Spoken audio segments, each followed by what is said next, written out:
Bom dia, moçada! Aqui quem vos fala é o professor Eugênio Bastos, canal Geogênio, a serviço dos alunos que gostam de estudar e passar em concursos. Moçada, vamos fortalecer o canal, se inscrevam no canal, deixa aquele like, compartilhe o vídeo e ajude o professor Eugênio Bastos a democratizar o ensino da geografia. Moçada, o tema da nossa aula de hoje é sobre teorias demográficas, um assunto que cai em concursos de vestibulares e também na prova da SpaceX. Vamos começar analisando a teoria malthusiana, publicada no final do século XVIII por Thomas Robert Malthus, que era pastor da Igreja Anglicana da Inglaterra. Podemos assim considerar que a teoria malthusiana foi o primeiro grande estudo feito sobre o impacto do crescimento da população mundial na questão dos recursos alimentares, razão pela qual, mesmo contendo algumas falhas, temos que levar em consideração a época em que ela foi publicada e a importância dessa teoria para que nós pudéssemos analisar o comportamento de um crescimento populacional descontrolado e as suas implicações sociais e econômicas.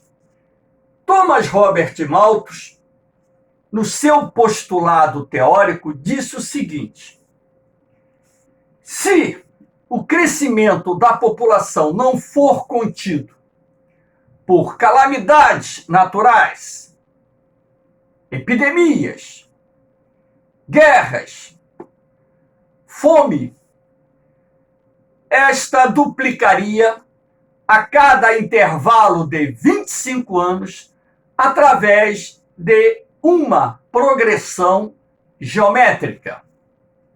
Enquanto que a produção de alimentos cresceria através de uma progressão aritmética. Chegaria um dia em que o homem não seria mais capaz de produzir os alimentos necessários para atender toda a demanda da população mundial. Tal fato iria gerar fome, guerras entre os países. E por essa razão, Malthus defendia a necessidade de se controlar o crescimento populacional. Para que vocês tenham uma ideia precisa dessa relação do crescimento populacional através de uma PG e o crescimento da produção de alimentos através de uma PA, eu montei esse esquema aqui, ó. Observe o crescimento populacional através de uma PG 2, 4, 8, 16, 32, 64, 128, duplicando, como pensava Malthus, a cada intervalo de 25 anos. E aqui embaixo eu coloquei a produção de alimentos através de uma PA. 1, 9, 17, 25, 33, 41, 49. Repare que, a princípio, a população dobrou, mas a capacidade do homem produzir alimentos mais do que dobrou. A população dobrou, mas a capacidade de produzir alimentos aqui já não dobrou, mas é suficiente para atender A população. A população aqui dobrou e aqui o crescimento já foi bem inferior, um pouquinho inferior a 50%, enquanto a população cresceu 100%. Todavia, o crescimento da produção de alimentos ainda está atendendo à demanda. 25 anos depois, a população dobrou e agora a produção de alimentos está atingindo um patamar de crescimento quase igual ao crescimento da população, quase igual. 25 anos depois, a população dobrou. Aqui, ó, o crescimento da produção de alimentos aqui foi bem inferior ao crescimento da população. E assim sucessivamente. Então, dentro do pensamento malthusiano, ele dizia o seguinte: a Terra é um espaço limitado. A população não pode crescer indefinidamente, porque chegaria um dia em que o homem não seria mais capaz de produzir os alimentos necessários para atender toda a demanda da população. Razão pela qual ele defendia o controle da natalidade. Porém, Malthus era religioso, razão pela qual ele não defendia, por exemplo, o uso de preservativos que já existiam na época, e muito menos o aborto, que também já existia na época. O Malthus achava que o crescimento da população mundial poderia ser contido através da coação moral. De acordo com o pensamento malthusiano, o homem só deveria se casar quando comprovadamente tivesse condições para sustentar uma família. Eu acho até esse pensamento correto. Se você não tem condições para manter uma família, você não deve se casar. Esse pensamento é até correto. E o Malthus defendia ainda o voto de castidade, abstinência sexual. A teoria malthusiana errou em alguns aspectos. Primeiro, que a população não crescia através de uma PG. Caso isso acontecesse, a população mundial hoje seria superior a 300 bilhões de habitantes. O que, na verdade, Malthus percebeu, lembrando que o estudo dele ficou restrito à Inglaterra, não foi um estudo que abordasse o comportamento do crescimento da população no mundo todo. Então, na época em que Malthus escreveu o seu postulado teórico, a Inglaterra vivia a primeira revolução industrial. O êxodo rural estava transferindo para a cidade ou para as cidades um grande número de pessoas, dando uma falsa impressão de que a Inglaterra vivia naquela época uma explosão demográfica, quando, na verdade, o crescimento populacional das cidades era fruto muito mais do êxodo rural do que propriamente do crescimento vegetativo ou natural. O Malthus também não levou em consideração a capacidade do homem de aumentar a produtividade por hectare na terra. A própria Revolução Industrial contribuiu para que a produtividade por hectare aumentasse. Ainda hoje, o mundo produz mais alimentos do que consome. A fome que existe hoje no mundo decorre muito mais de problemas políticos e socioeconômicos do que propriamente da falta de alimentos. Basta lembrar que, de acordo com a FAO, cerca de 30% dos alimentos produzidos pelo homem são desperdiçados. Parte desse alimento é destinado à alimentação de animais. A fome é um problema de cunho político que poderia ser erradicada se existisse a vontade política para alcançar tal objetivo. Então, o Malthus, dentro do seu postulado teórico, nós, analisando friamente a teoria, podemos identificar algumas falhas. Mas o que eu ressalto é que o pensamento dele ocorreu no final do século XVIII. Você falar que ele poderia ter tido uma visão mais ampla é algo um tanto quanto injusto, porque ninguém tem bolinha de cristal também para saber o que vai acontecer no futuro. Porém, moçada, a teoria malthusiana ela é de grande relevância porque trouxe o questionamento da relação do crescimento populacional com a questão da produção dos alimentos necessários para sustentar, abastecer a humanidade. Aqui nós temos, para elucidar ainda mais essa teoria malthusiana, um gráfico que eu montei aqui.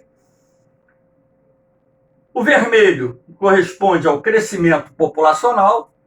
A princípio, a população no mundo crescia lentamente, até mesmo porque, apesar da taxa de natalidade ser alta no passado, a taxa de mortalidade também era muito alta, e por essa razão a população crescia num ritmo muito lento.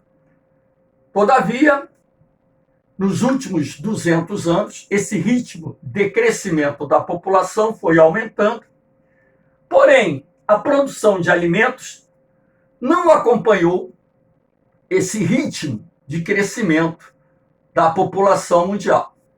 Então, dentro do pensamento malthusiano, aconteceria o seguinte: chegaria um dia em que o aumento populacional seria tão grande que o homem não seria capaz de produzir os alimentos necessários para abastecer toda a humanidade. Então, isso geraria a falta de alimentos, representada aqui nessa faixa amarela. E essa falta de alimentos levaria os povos às guerras, causaria fome, e a fome provocaria guerras e também doenças, e dessa forma nós teríamos sérios problemas. Aqui nós temos a segunda teoria, a teoria neomalthusiana, uma charge para vocês refletirem. Temos aqui uma senhora com seus filhos pedindo uma esmola, pelo amor de Deus. E uma senhora de uma classe social melhor, dando-lhe um envelope com anticoncepcionais. O pensamento neomalthusiano, uma escola que surgiu no século XX, não defende a teoria malthusiana na sua plenitude. Os neomalthusianos reconhecem falhas na teoria malthusiana, porém, assim como Malthus, defendem o controle da natalidade. De acordo com os neomalthusianistas, o alto crescimento populacional registrado nos países do terceiro mundo seria a causa do subdesenvolvimento. Eles alegavam que o alto crescimento populacional limitava a capacidade do Estado em promover investimentos nos setores produtivos da economia. Eles defendiam a necessidade de se controlar a natalidade através do planejamento familiar e da difusão dos métodos anticoncepcionais como forma de elevar a renda per capita dos países subdesenvolvidos. É um pensamento neomalthusiano. Só que os neomalthusianos, eles estão errados em algumas concepções. mesmo reconhecendo que a pobreza ela contribui para o alto crescimento populacional, e vocês podem comparar a média de filhos de uma família de classe alta, de classe média e de classe baixa. Você vai ver que a média é maior nas famílias mais pobres. Mesmo reconhecendo que a pobreza contribui para o alto crescimento populacional, há de se convir o seguinte: o alto crescimento populacional não pode ser considerado como causa do subdesenvolvimento. Até mesmo porque todos os países considerados hoje desenvolvidos, num dado momento da sua história, registraram elevadas taxas de crescimento populacional. E o alto crescimento populacional não limitou a capacidade desses países de promoverem suas revoluções industriais e de se desenvolverem.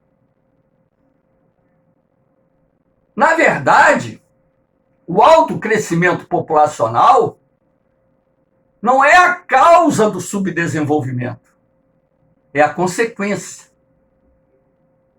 Não a causa. Esse é o grande erro do pensamento neomalthusiano. E também não adianta você controlar o crescimento da população se o governo de um determinado país não promover os investimentos sociais necessários em educação, saúde, moradia, geração de empregos para melhorar a qualidade de vida da população. O Brasil hoje tem um crescimento vegetativo ou natural em torno aí de 0,77% ao ano, um pouquinho menos, um pouquinho mais. Vamos aguardar o resultado do próximo censo. Em 1970, o resultado do censo deu um crescimento de 2,89. Ou seja, o crescimento da população brasileira hoje é quase 4 vezes menor do que era na década de 1960.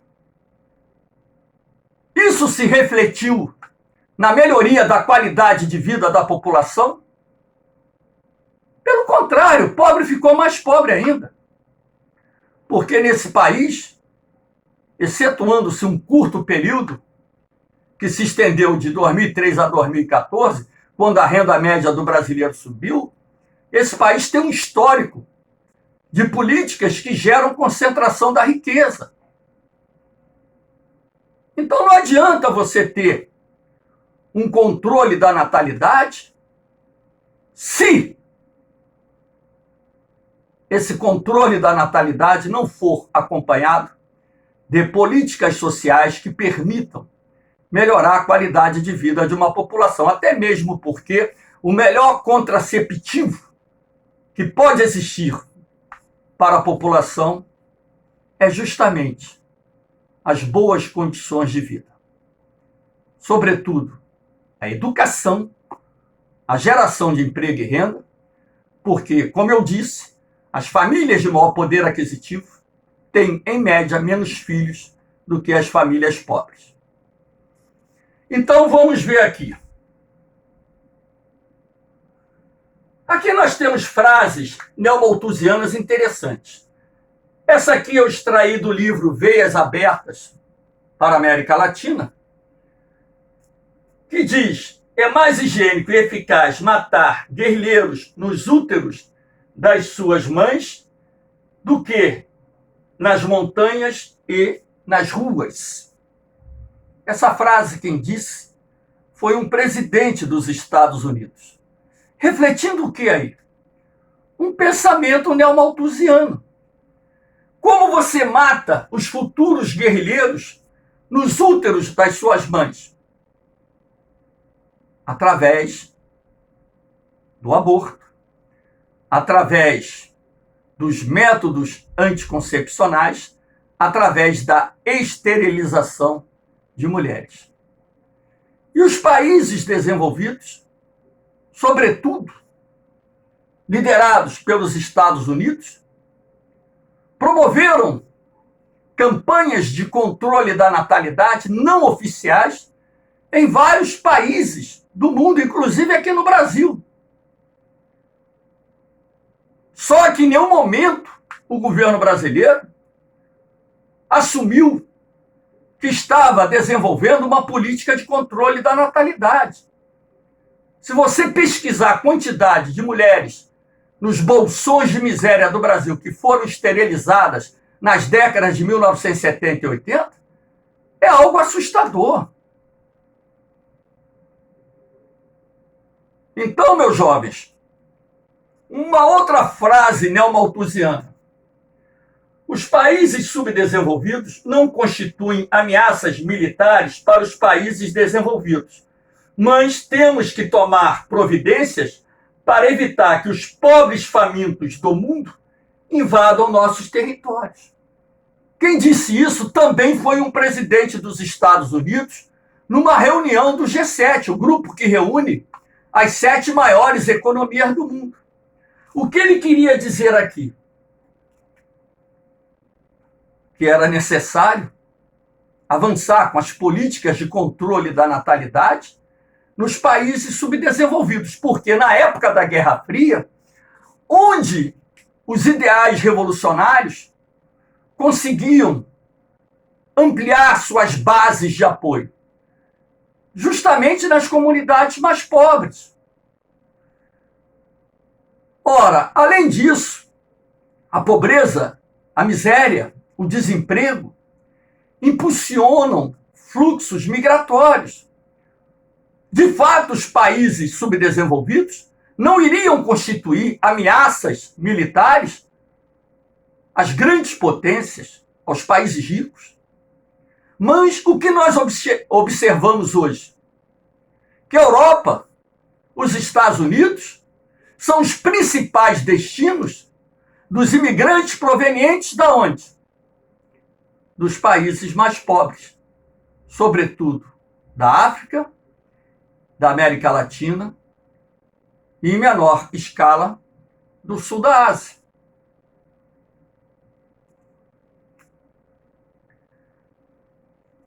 Aqui nós temos os diversos métodos contraceptivos que foram difundidos para apoiar o controle da natalidade, defendido pelos neomalthusianos, através também da política de planejamento familiar.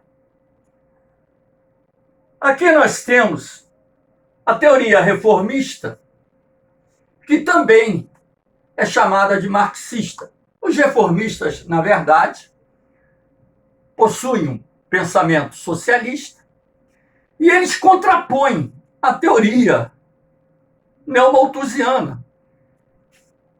De que forma?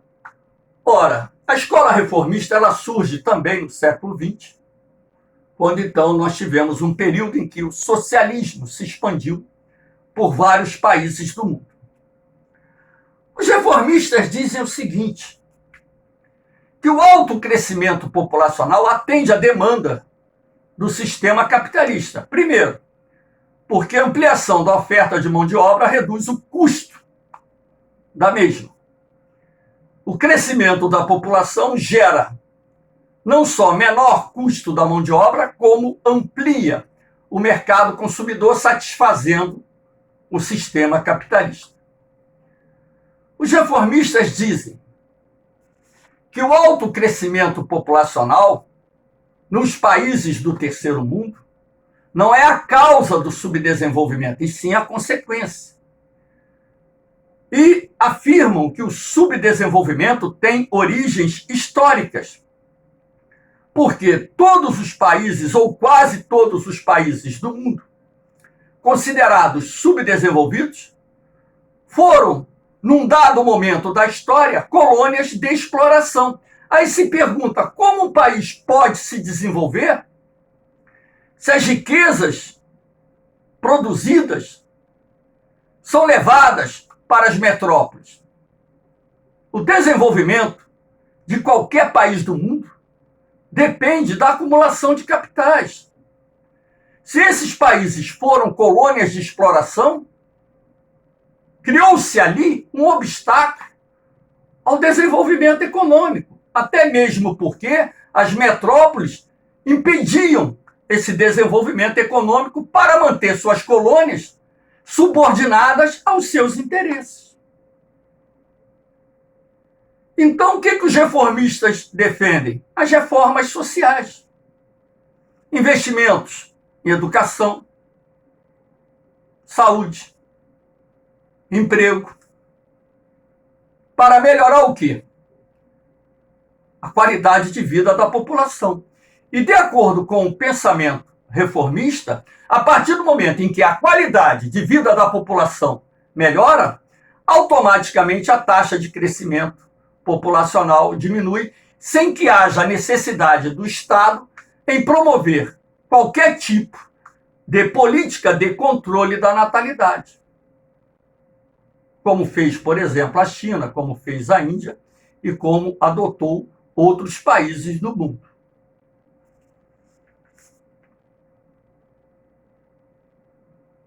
Aqui nós temos, portanto, um resumo do pensamento reformista ou marxista.